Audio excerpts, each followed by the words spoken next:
Buzzing stocks जहां पर होती है खबरें, खबरों के चलते देखने को मिल रहा है एक्शन। क्या होना चाहिए आपका रिएक्शन, ये बताएंगे आपको शरद जी, खबर बताएंगे हम और निर्णय लेंगे विश्लेषण सुनने के बाद आप रखें शेयर को, बेचें या बने रहें या और उस पर खरीदारी करके चल सकते हैं। एक एक करके कंपनी को लेकर के आते हैं और पहली कंपनी है इंडस टावर। इंडस टावर पे आज हम काफ़ी अच्छा मूव देख रहे हैं। खबर ये है कंपनी की 30 जुलाई को होनी है बोर्ड बैठक। बोर्ड बैठक में क्या होगा, शेयर बायबैक पर फैसला संभव हो सकता है और ये 8 साल में पहली बार कंपनी जो है वो इंडस टावर जो है वो बायबैक करेगी। वोडा आइडिया के चलते काफ़ी ज़्यादा शेयर में काफ़ी ज़्यादा खबरों में कंपनी रही थी। शेयर में पिछले 1 महीने में 24%, 6 महीने में 90% से ज़्यादा की तेज़ी देखने को मिली है और आज के कारोबारी सत्र में 4% से ज़्यादा की तेज़ी जो है वो इंडस टावर में देखने को मिल रही थी जब हमने खबर बनाई थी। और अभी अगर इस शेयर पर नजर डालें तो अभी भी 4% के आसपास ही ट्रेड करता हुआ 441 के आसपास ये शेयर अभी बना हुआ है। सर, शेयर बायबैक की खबर से शेयर में काफ़ी अच्छा मूव और शेयर ने आज अपना 52 वीक हाई भी टेस्ट किया है। 30 तारीख को शेयर बायबैक पर फैसला होना है। आपकी टिप्पणी इंडस टावर पर। जी, पहले तो डिस्क्लोजर देना चाहूंगा, 330-35 के भाव से मैंने अपने क्लाइंट्स को रिकमेंड किया हुआ है जब एफपीओ आया था बोर्ड आइडिया का। अगर आप कंपनी के रिजल्ट्स देखें तो पिछले साल इसने 2 लाख के ऊपर टावर प्लेस किए थे, जो रिकॉर्ड एकदम स्टेलर ग्रोथ था। क्वार्टर 4 में भी बहुत अच्छा टावर ग्रोथ मतलब टावर इंस्टॉलेशन इस कंपनी ने किया है। फाइनेंशियली बहुत अच्छा परफॉर्मेंस कंपनी का रहा है। अगर आप देखें लास्ट क्वार्टर का रेवेन्यू तो 6.5% वाई बेसिस पर ग्रो किया है और अभी भी आप देखें तो स्टॉक के अंदर जो मेरा टारगेट था वो करीब 480 का था। पहला टारगेट 420, दूसरा टारगेट 480। अब स्टॉक 440 के आसपास आ गया तो बेस 400 के आसपास बना हुआ है। 49% का स्टेक इस कंपनी में एयरटेल का है।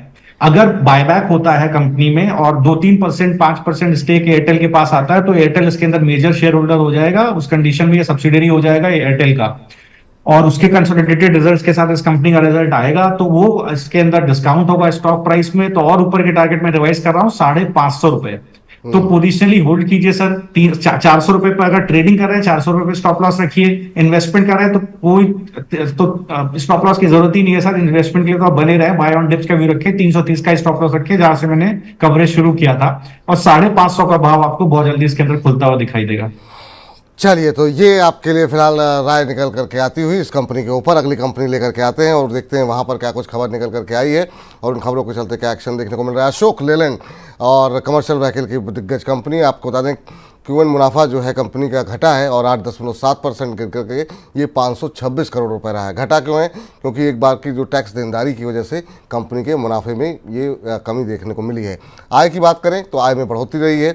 आय 8,179 करोड़ रुपए से बढ़कर के पहुँच गई है 8,599 करोड़ रुपये।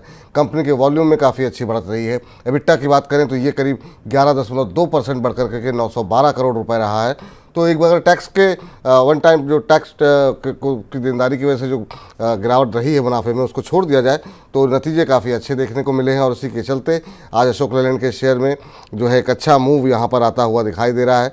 और जब हमने ये खबर बताई थी तब उस समय 4-5% ऊपर था और अभी 6% से ज़्यादा की मजबूती देखने को मिल रही है। 246 का भाव यहाँ पर बनता हुआ दिखाई दे रहा है। सर, शानदार मूव देखने को मिल रहा है अशोक लेलैंड के शेयर में। आपकी टिप्पणी क्या होगी? पिछले 6 महीने में 41-42% की रैली रही है, अभी क्या करना चाहिए? जी, तो देखिए 10.5% की वाई ग्रोथ टॉप लाइन में देखने को मिली है जिसको मार्केट सेलिब्रेट कर रहा है। आप देखिए तो पिछले 8 वीक का कंसोलिडेशन जोन का ब्रेकआउट है। बेस इसका 225 के आसपास है। बाय ऑन डिप्स का व्यू रखिए, 225 का स्टॉप लॉस रखिए। गिरे तो खरीदिए, 225 के नीचे ही पोजीशन काटिए। ये कम से कम 275 पहला टारगेट और ऊपर 320 पोजिशनली। तो ट्रेडिंग पर्सपेक्टिव से 275 का टारगेट रखिए, इन्वेस्टमेंट के पर्सपेक्टिव से 320 का टारगेट रखिए और बने रहिए। जी चलिए, इस बीच जो है HS बाबा जी ने हमें 100 रुपये भेजे हैं। हालांकि उन्होंने कोई प्रश्न उनका हमारे पास नहीं आया है, लेकिन बहुत बहुत शुक्रिया बाबा साहब जो है इस जो भी आपने 100 रुपये भेजे हैं उसके लिए।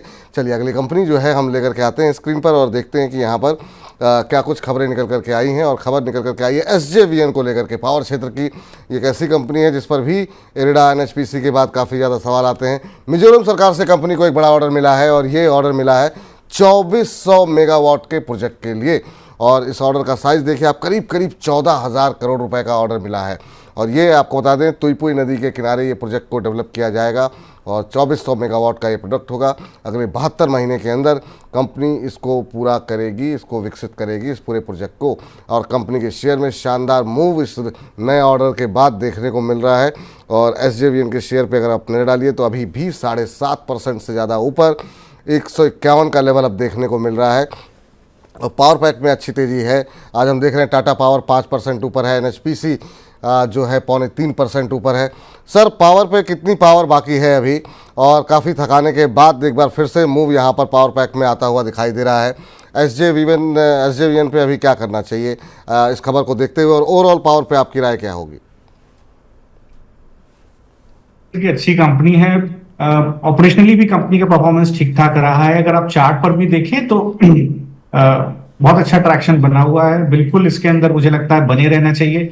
ये जो बेस स्टॉक के अंदर 130 का बना है, ये ऊपर की तरफ खींचेगा स्टॉक को। पहला टारगेट 170, दूसरा टारगेट 200। ट्रेडिंग के पर्सपेक्टिव से भी यहाँ पे एंट्री कर सकते हैं, बाय ऑन डिप्स का व्यू रख सकते हैं। स्टॉप लॉस 130 के पास रखिए, बाय कीजिए 170 और 200 के टारगेट के लिए। और देखिए विपुल जी, मेरा मानना है कि जिस तरह का केपेक्स गवर्नमेंट प्लान कर रही है पिछले 4-5 साल से, 11, 11.5, 12 लाख करोड़ का केपेक्स प्लानिंग होती है, जिसपे इंफ्रास्ट्रक्चर, पावर सेक्टर को काफी पैसा जाता है, तो पावर सेक्टर में लंबी अवधि के लिए जरूर बने रहना चाहिए। मुझे लगता है कि बिल्कुल यहाँ पर इस पर्टिकुलर सेक्टर में जितने भी स्टॉक्स हैं वहां पर बहुत अच्छा ट्रैक्शन बना रहेगा। तो मुझे नहीं लगता कि यहाँ पोजीशन काटने की जरूरत है। हाँ, ट्रेडिंग पर्सपेक्टिव से अगर आप हैं तो बाय ऑन डिप्स का नजरिया रख सकते हैं। देखिए NTPC पावर ग्रिड को अगर आप देखें JSW एनर्जी देखें, SJVN देखें, बहुत अच्छा ट्रैक्शन स्टॉक्स में है। तो बिल्कुल यहाँ पर बने रहिए। और जो दर्शक ट्रेडिंग की टिप्स चाह रहे हैं, जहां पर लॉस बुक हो रहा था, उसमें से पिछले 2 जो स्टॉक मैंने शेयर किए हैं, वहां पर आप अपनी पोजीशन लॉस वाले काटिए, यहाँ चले जाइए सर।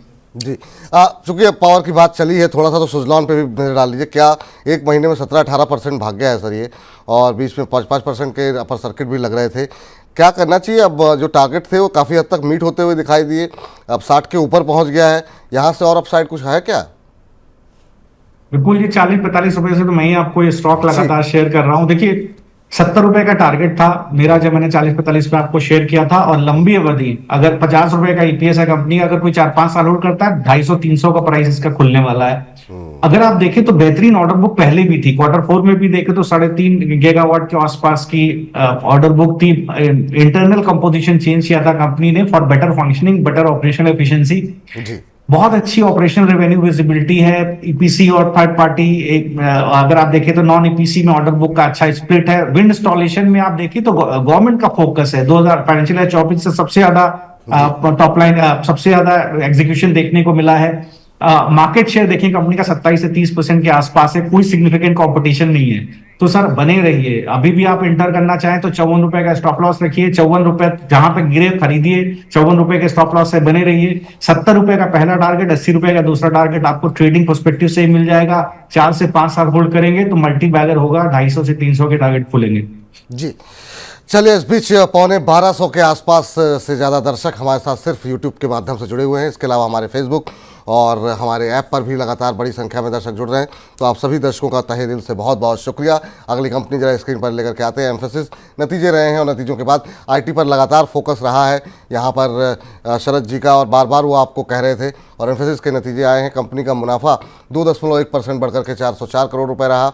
वहीं कंपनी की आय पे अगर हम नजर डालें तो आय में भी हमने देखा कि इजाफा देखने को मिला है, और ये 4.6% बढ़ी है। और ये पिछले YoY कंपैरिजन है ये, क्योंकि ज़्यादातर IT कंपनियों का हम Q-on-Q कंपैरिजन करते हैं। पिछली तिमाही के मुकाबले कंपनी के ऑपरेटिंग मार्जिन जो है उसमें ज़रूर 10 बेसिस पॉइंट का इजाफा देखने को मिला है। BFI सेगमेंट में 1.1% की बढ़त देखने को मिली है, और कंपनी में आज काफ़ी शानदार मूव, करीब 6.5% ऊपर कामकाज कर रहा था। एम्फेसिस IT पे लगातार आपका फोकस है सर। एम्फेसिस बाई है करंट लेवल पे भी क्या 6% ऊपर है आज? जी, आप देखिए डेटा देखिए विपुल जी, मैं बहुत समय से शेयर कर रहा हूं कि कहीं ना कहीं यूएस में जो टॉप 7 कंपनीज हैं उससे BFSI में, एनर्जी में, रिटेल में, रियल एस्टेट वगैरह में पैसा गया। यहाँ भी देखिए quarter on quarter banking and financial services में एम्फेसिस ने अच्छी ग्रोथ दी है, 1.1% की ग्रोथ दी है। इंश्योरेंस में देखिए डिसेंट ग्रोथ दिया, वाई 10.5% का ग्रोथ दिया है। तो इस शेयर को देखिए मैं काफी समय से से आपको बता रहा हूँ, लगभग 2224 रुपए के भाव से मैं ही शेयर कर रहा हूँ। अब पहले 2830 का टारगेट दिया था, फिर आपने दोबारा मौका दिया तो 3150 का टारगेट दिया और 3500 का टारगेट दिया। अभी भी मेंटेन है सर, बने रहिए। मुझे लगता है 3500 के टारगेट इसके अंदर खुलेंगे, अभी 3150 का टारगेट तो अभी आ जाएगा, तो 3500 के टारगेट के लिए एक स्टॉप लॉस डाल लीजिए 2700 रुपए का। वैसे इस तरह के स्टॉक में कंपनीज में डालना नहीं चाहिए, लेकिन आप ट्रेडिंग पर्सपेक्टिव से जाएं तो एक स्टॉप लॉस डाल लीजिए 2790 के आसपास, और 3560 3570 के टारगेट के लिए बने रहिए।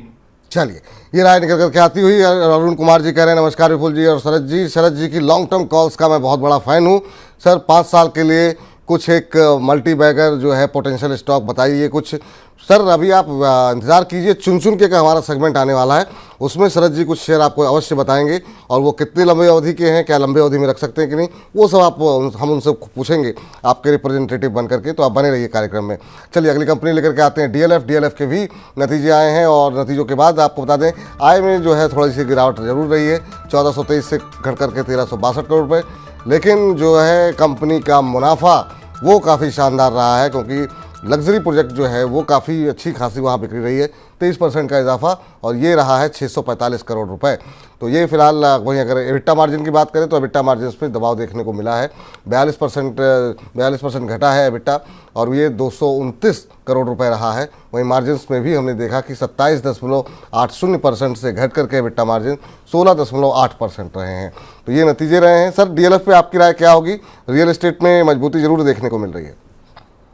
देखिए जो बेसिकली इंडेक्सेशन का अबॉलिश किया है गवर्नमेंट ने, उसमें गवर्नमेंट थोड़ा सा डैम्पनर हुआ है रियल एस्टेट, लेकिन गवर्नमेंट समझाने की कोशिश करी कि भाई जो आपने पिछले 5-1 साल में प्रॉपर्टीज खरीदी है उसका आप अगर, क्योंकि लॉन्ग टर्म कैपिटल गेन घट गया, उसके अंदर 20% 12.5% हो गया, तो कहीं ना कहीं डिबेट है कि आपको इसका फायदा कैसे होगा। ज्यादा गवर्नमेंट क्या कह रही है, आपको ज्यादा फायदा होगा, मार्केट पार्टिसिपेंट थोड़ा सा जित रही है। अगर आप डीएलएफ को अदरवाइज देखेंगे तो फाइनेंशियल ईयर 25 की 42,000 करोड़ की पाइपलाइन है जो प्रोजेक्ट लॉन्च की है, जिसमें लग्जरी सेगमेंट में आप अगर देखें तो डिसेंट इनके पास अच्छे खासे, और लग्जरी के अंदर इनकी सेल्स बहुत अच्छी है। विपुल जी आपने देखा होगा, तुरंत इन्वेंट्री लॉन्च होती, तुरंत सेल इनकी हो जाती है। लेकिन अगर स्टॉक में आप देखें तो एक थोड़ी सी थकावट आ गई है। मुझे लगता है कि बिल्कुल यहाँ पर थोड़ा सा आपको सावधान होना चाहिए। अगर आप एक ट्रेड लेना चाहते हैं तो रिस्की ट्रेड ले सकते हैं, 775 के आसपास स्टॉप लॉस रखिए, 833 का भाव है।